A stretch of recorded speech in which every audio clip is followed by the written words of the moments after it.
Brought to you by GTA. We start with you. The Chamber has been lobbying hard for returning the BPT to 4% from the current 5%, but Governor Lou Leon Guerrero has repeatedly opposed the move, saying government finances remain on shaky ground.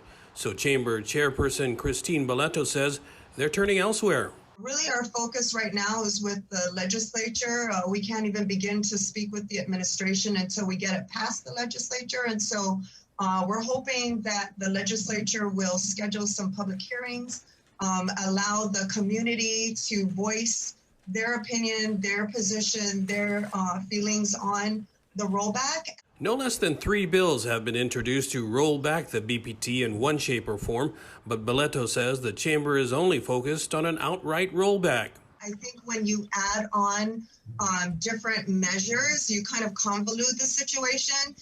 If there's a sales tax that they want to implement, or another insurance, then I think that needs to be separate, and we need to focus on the rollback because that's the most immediate need for our community. The BPT was raised 3 years ago this week on April 1st, 2018. It was in response to a projected $60 million loss in government revenue due to tax cuts under the Trump administration.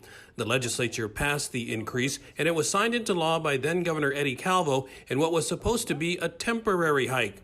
But senators last term removed the sunset provision.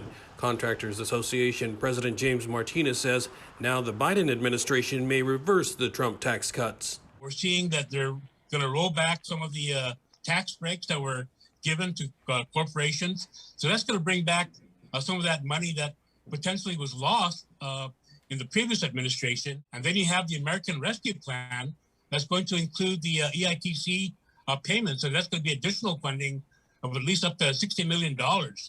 So, a lot of things have changed over the course of the couple of years. They say it's the right time for a rollback, especially coming off a very hard year for business because of the pandemic. For Guam's News Network, I'm Nestor Lecanto.